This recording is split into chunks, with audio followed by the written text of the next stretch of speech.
أسمو وأجتاز السماء جلالا فأزيد أسراب الغيوم جمالا. بسم الله الرحمن الرحيم. الحمد لله والصلاة والسلام على رسول الله وعلى آله وأصحابه أجمعين. دي کتاب د مقدمه دوهم فصل ته ورسېدو. په دې فصل کې د قرآن مجید په فضایلو کې بحث کیږي.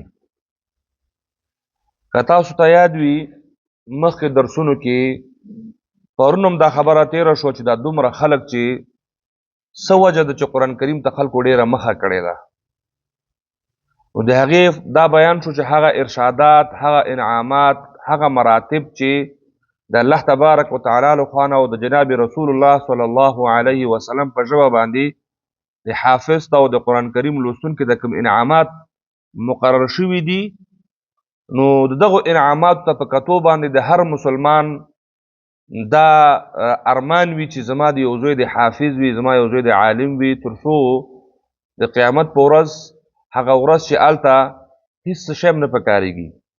واتقوا یوما لا تجزي نفس عن نفس شيئا ولا يقبل منها شفاعة ولا يؤخذ منها عدل ولا هم ينصرون.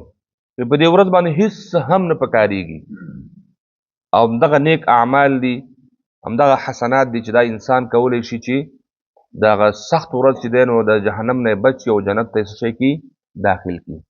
نو دې وجه د هر مسلمان دا خواهش وي چې اول خپله زده کړي. بهتره خبره خو دا ده چې قرآن سړی خپله زده کړي، خپله د قرآن حافظ شي، خپله د قرآن عالم شي، خپله د نو دا نه چې د قرآن یا د حافظ شوي نو تا به د نور دروازې بندې شوي. نو انجینر شه که نه، د قرآن حافظ شه، انجینر هم شه، ورسره طبیب شه، ډاکټر شه. نو دینی علوم نو کله ممانعت کوي چې ته د مسلمان ډاکټر نه مه جوړېږي. دا خو دا نه ده چې یو سړی انجینر شو نو هغه د بېدینه وي، یو سړی ډاکټر نو هغه د بېدینه وي. ډاکټر شه خو مسلمان ډاکټر شه، انجینر شه خو مسلمان انجینر شه، زراعت پوه شه، اقتصاد پوه شه، خو اول قدم کې څه شی شه؟ مسلمان شه. چې کله د مسلمانۍ تقاضا همدا ده چې بیا ته د قرآن سره ستا تعلق خپله څه کېږي؟ جوړېږي. نن سبا خو دا فاصلې چې پیدا شوي دي د مسلمانانو ترمنځ، د مکتب او د مدرسې ترمنځ، یا مثلا د پوهنتون او د جامعاتو ترمنځ چې کوم فاصلې پیدا دي، دا په اصل کې د مسلمانانو نه، دا بلکې شعورا دې لپاره کار کېږي چې یو طرف ته په یو انتها باندې اوس مثلا د پوهنتون ماحول او هلته چې لاړ شي هلته ملا ورته بلا ښکاري. صحیح ده؟ دې باندې کار کېږي، دې باندې کار کېږي. بل طرف ته چې مدرسو ته چې راځي، د مدرسو ماحول ته چې ګوري، هغه څوک چې مثلا عصري علوم کوي، پوهنتون وایي، مکتب وایي، دا ورته د سړي ځامن نه ښکاري. دا مسله ده. نو هغې وایي چې زه ښه مسلمان یم، هغه وایي نه ته څه ښه مسلمان یې، یوازې په قرآن باندې خو کار نه کېږي. موږ وایو چې نه، دواړه چې یو ځای شي نو هله به کار وشي. د مدرسې شاګرد باید په عصري مضامینو باندې پوه اوسي، لیک او لوست باید وکړي، په ژبه باندې پوه شي، ژبې باید زده کړي، نور کمالات باید زده کړي. دا خو د آخرت دپاره ده، او د دنیا د جوړولو لپاره باید د دنیوي علومو هم څه شی وکړي؟ استفاده وکړي. کوم خلک چې پوهنتونونو کې دي هغې چې څومره د دنیایي علومو د زده کولو دپاره، د دنیا د جوړولو دپاره چې کوم کارونه زده کوي، دنیایي تعمیر د جوړولو دپاره که هغه انجینري زده کوي، نو د قبر د روښانه کولو دپاره هم باید ځان سره ولري. نو هله به دا مشکل څه کېږي؟ حل کېږي. اصل کې په بنیاد کې د تعلیمونو ترمنځ څه توپیر نشته. دا د یهودو، د نصاراو، د غربیانو چال ده چې دوی وایي چې ملا د یوازې مسجد پورې خاص شي او نور دنیا دې پرېږدي نورو ته، هغې سره دوی کار نشته چې دلته راشي. نه، بلکې دا قرآن کریم چې راغلی د ټولو دپاره راغلی. نو چې کله دنیوي تعلیم او اخروي تعلیم، یعنې د دیني زده کړه او عصري زده کړه چې نن سبا ورته خلک وایي چې دواړه کله یو ځای کېږي، دې نه به بیا یو نافع علم جوړیږي چې هغه به داسې یو عالم وي چې هغه دپاره هغه نه به خلک استفاده کوي. یوازې وچ کړس چې په نور په دنیایي علوم هېڅوک نه پوهېږي هغه هم په دې جامع کې ډېر زیات رول نشي لوبولی. او که یوازې وچ کلس داسې جامد ملا وي چې بغیر د خپل د قدري او د خلاصۍ نه بل څه نه مني هغې نه هم څه د خیر تمه نه کېږي. دا ګوره یاد ولري. او دا مشکل هم دقسې خلکو پیدا کړی، مشکل دقسې خلکو پیدا کړی. علمونه محدود دي، فراخه مطالعه نه لري، مشکل پکې پیدا کېږي. نو الله تبارک وتعالی دې هغه ورځ راولي چې او مکتب او مدرسه د سره ټول یو وي، د پوهنتون نه فارغ او د یو مدرسې فارغ سره په خپلو کې دومره مینه او الفت ولري چې د یو بل د پوهې نه استفاده وکړي، د هغې په نتیجې کې دا وطن ګل ګلزار شي. نو دا مشکلات چې پیدا شوي دي دا نیمچه خلکو پیدا کړي دي. نیمچه نیم ملا چې اساسي هغه باندې پوهې نه ده، او هلته بل هم چې دی نو پوهنتون ته 2 ورځې تللی او 10 ورځې نه دی تللی، هلته هم نیمچه ده. دا نیمچهګانو دا مشکل پیدا کړی ده. او نو خلک کله وایي که نه نیم ملا خطره ایمان او نیم طبي وایي خطره جان، که څنګه څه خبره کوي که نه، نو هغه د انسانیت د وجود دپاره خطر وي او دا د ایمان دپاره خطر وي. نو چې کله دواړه کمال ته ورسېدل که نه بیا که نه هېڅ تضاد پکې نشته، هېڅ تضاد پکې نشته. د دیني علوم زده کړه په هغه کې ته تطبیق کا. داسې ډاکټران دي یهود او نصاراو کې چې هغه د انسان په وجود کې د مطالعې په دوران کې مسلمانان شوي دي. هغې په دې دا یې منلی ده چې یو ذات شته چې دغه دا حرکت انجاموي. انسان په وجود کې مطالعه طبیبان ورته چې دا مړ ده، 2 ساعته وروسته بېرته هغه کې ژوند پیدا شوی ده. هغه څوک چې هغه دې باندې یو کتاب پیدا کېږي، هغه مسلمانان چې د تحقیق په جریان کې مسلمانان شوي دي، هغه که د طبیبان دي که نور مثلا دا ساینسدانان دي، دا چې د خپل د ساینس په کار کې بیمان یا یهودي ده یا مسیحي ده یا نصارا ده، هلته چې تحقیق یې کړی د تحقیق په نتیجه کې دې اندازې ته رسېدلی چې یو څوک شته چې مسلمانان ورته الله وایي، د مقه ځای په ځای بیا کلمه وایي. مسلمانان یو د هغې ټول تذکرې ذکر شوي دي. بهرحال د قرآن مجید فضایلو ته راځو، نو د قرآن مجید کتاب د فضیلت نه ډک کتاب ده او د هر چا دپاره ده او عام ده. دا یوازې د ملا دپاره نه ده بلکې دا د مطلق انسانیت دپاره دا د رحمت او د نجات یو کتاب ده. رسول الله صلی الله علیه وسلم فرمای عن عثمان قال قال النبي صلی الله علیه وسلم خیرکم من تعلم القرآن وعلمه. د دې حدیث په شرحه کې نو دا خو مشهور حدیث ده، تاسو ټول ته به انشاءالله یاد هم وي. بهترین د تاسو نه هغه څوک دی چې قرآن زده کړي او قرآن نورو ته وښیي. یعنی په دې کې بهتري ګوره خیرکم، یعنی بل هیڅ شی خیر نه، خیر پکې همدې کې ښودل شوی، یعنی یا د قرآن شاګرد شه او یا د قرآن استاد شه. 2 نقطې دي په دې کې ستا خیر ده، یا قرآن زده که یا قرآن نورو ته وښیه. رسول الله دته خیر ویل دي، خیرکم په تاسو کې بهترین څوک دی یا د قرآن شاګرد وي یا د قرآن استاد وي.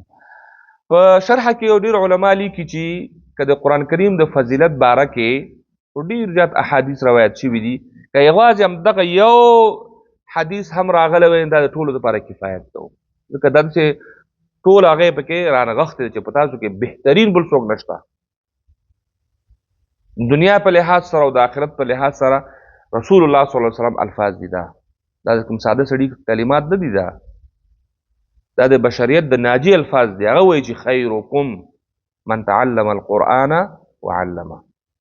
انشاءالله چې په دې کې موږ تاسو ټول داخل یو او الله دې موږ تاسو په دې خبره باندې ثابت قدمه پاتې کړي او اخلاص دې موږ ته نصیب کړي.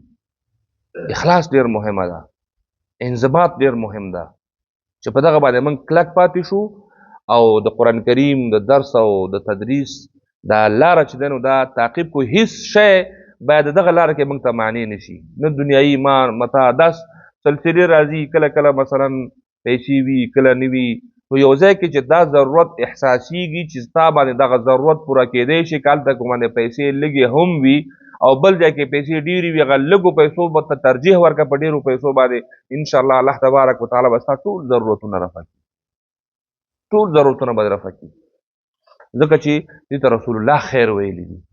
کله چې رسول الله ورته خیر ویلي نو بیا دې کې شر نشي پیدا کېدلی. که تاسو عملي ثبوت تاسو دا اوس کتلی شئ، تاسو ژوند مقایسه کوئ، ژوند د هغو خلکو ژوند مقایسه کوي چې هغې قرآن سره تړلي دي او د هغو خلکو ژوند مقایسه کوي چې هغه د قرآن سره نه دي تړلي. هغې 2000 او 3000 او 4000 ډالر ګټي په میاشت کې، بل طرف ته د قرآن حافظ ناسته 3000 اوس څه وخت مخ پورې کلدارې اوس افغانۍ شوي دي. لباس ته یې وګورئ، جوړښت ته یې وګورئ، رنګ و روغن ته یې وګورئ، خوشحالۍ ته یې وګورئ، وضعیت ته یې وګورئ، دا پې ښه ښکاري. که په پیسو کې خوشحالي وي خو باید ډالر والا خوشحال وي.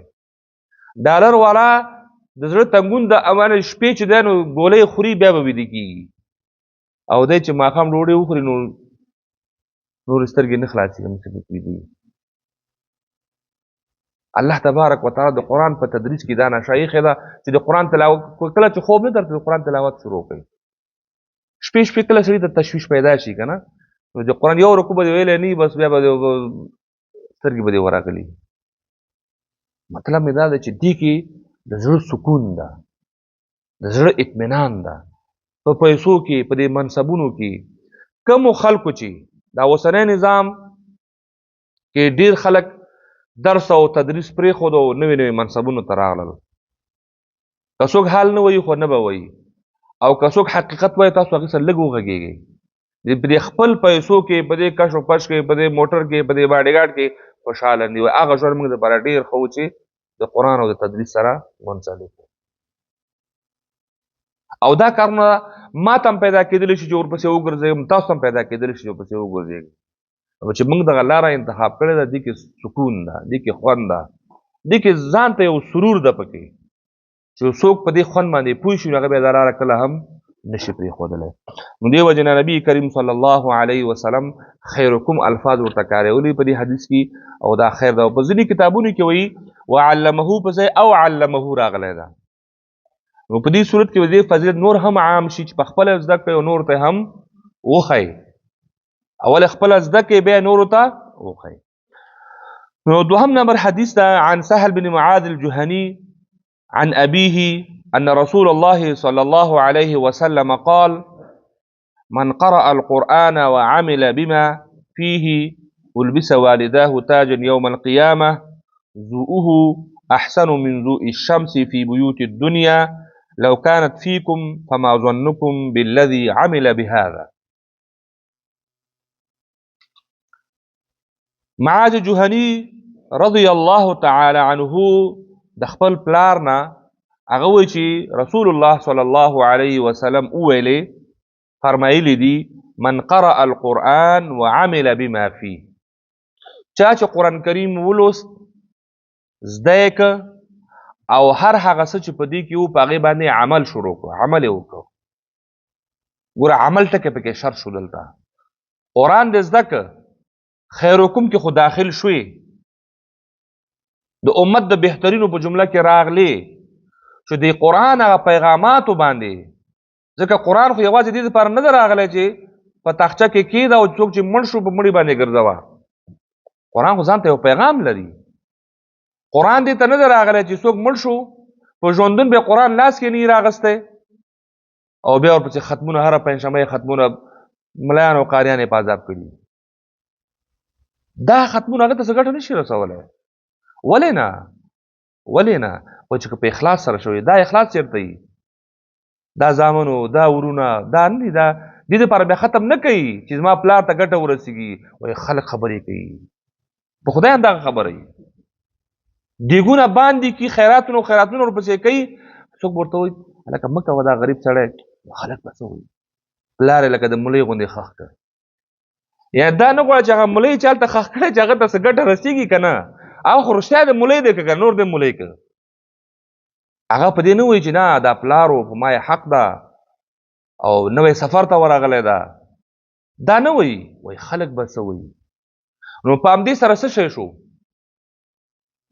برباد شو عمل که نه، د هغې څه ثواب پاتې کېږي؟ هېڅ هم نه پاتې کېږي. نو دې وجې نه چې ګټه رسوي د انسان ته عمل ده.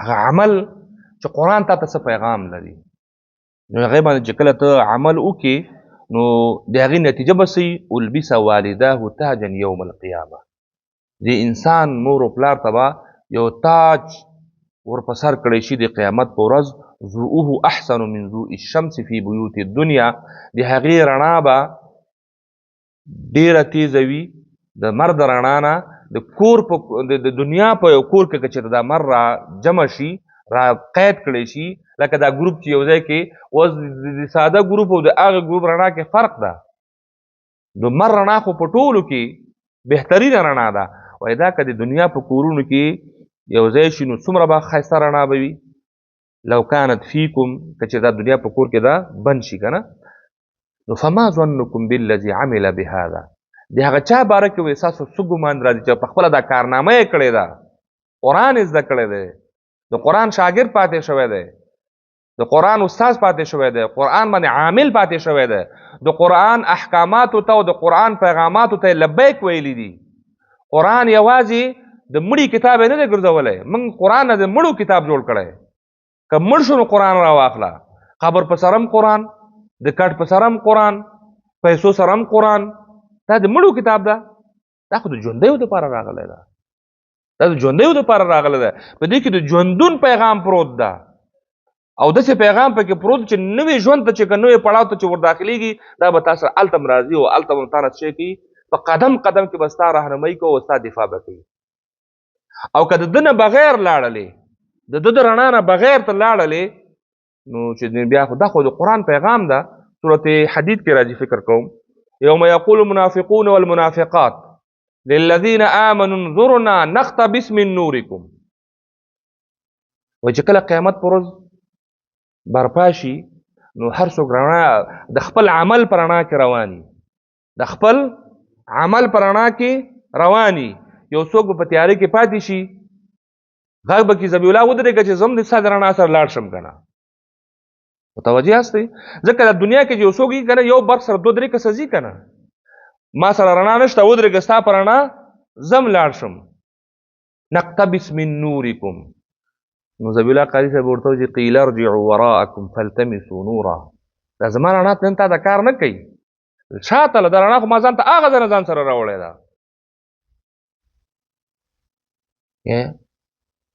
څومره دغه خبره ده دغه مکالمه به روانه وي فالتمسوا نورا فضرب بینهم بسور له باب باطنه الرحمه وظاهره من قبله العذاب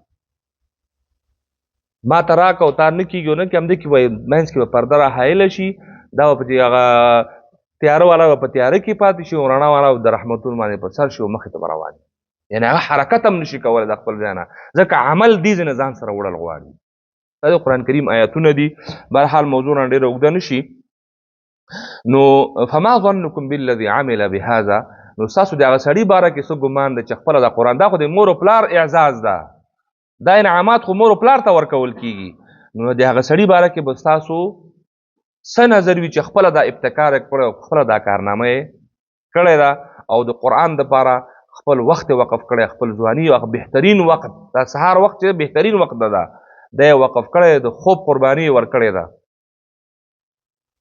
او دلته ناست ده او په دې باندې بیا عمل کوي نتیجه دا شوه چې په دې حدیث کې د هغه څوک چې د قرآن حافظ وي خو عمل کې کمزوری وي عمل کې کمزوری وي دې حدیث کې دا چې من قرأ القرآن والا خو به ډېري وعمل بما فيه دا خلک کم دي نو نتیجه دا شي چې دلته د انعام حقدار به هغه څوک وي چې د قرآن پیغامات په خپل ژوند کې څه شی کي عملي کي دا به انشاءالله او که څوک په دې کې کمزوري وي نن نه بعد د عهد دې وکړي چې قرآن ما زده کړی ده قرآن ما دپاره څه پیغام لري او هغه په خپل ژوند کې عملي کول دا به انشاءالله ډېر د نفع او د فایدې خبره وي صلی الله تعالی علی خیر خلقه محمد و آله و اصحابه اجمعین